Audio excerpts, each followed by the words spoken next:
Hey guys, let's use chicken fillets from grain-filled chicken to make a Mexican chicken ball.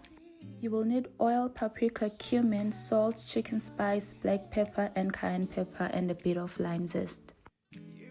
Add in your chicken breast and make sure they're covered in the spice mix. Cover and refrigerate for 20 minutes. For the Mexican rice, fry onion, peppers and chilies if you're using some. Add in your spices, which are paprika and cumin. Then you'll add in your kidney beans, cooked rice, coriander and some lime zest. Season your rice with salt and pepper and let it cook for about 5 minutes. Now back to our chicken fillets. Fry the fillets for about 3 minutes on each side.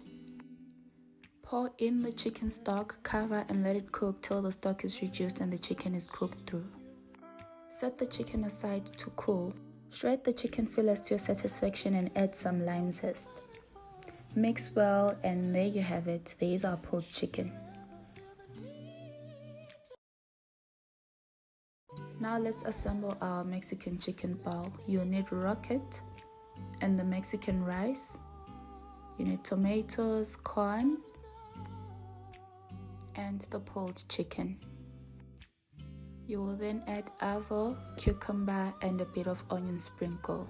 And there you have it. There is our Mexican pulled chicken ball.